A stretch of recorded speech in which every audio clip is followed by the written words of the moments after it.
Després de dinar encara queda feina. Primer, una entrevista en directe pel programa Extra Radi de Com Ràdio. Per sort és a prop, perquè li faran amb la unitat mòbil que tenen desplaçada al mercat de Santa Caterina. Bona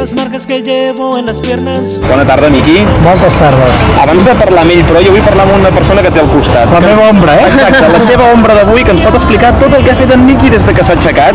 I em sembla que la coneixes una mica, que és la Sara Loscos. Sara.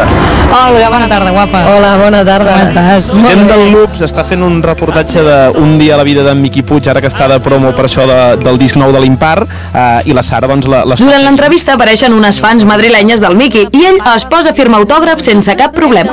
Molt xulo, perquè aquestes noies llavors entren a internet i cerquen la teva pàgina web i pum, ostres, però aquest senyor canta. Hòstia, ha gravat nou disco.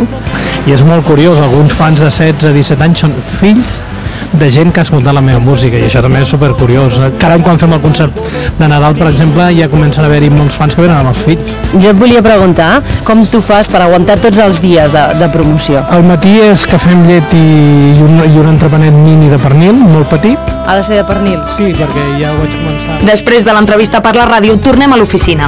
Allà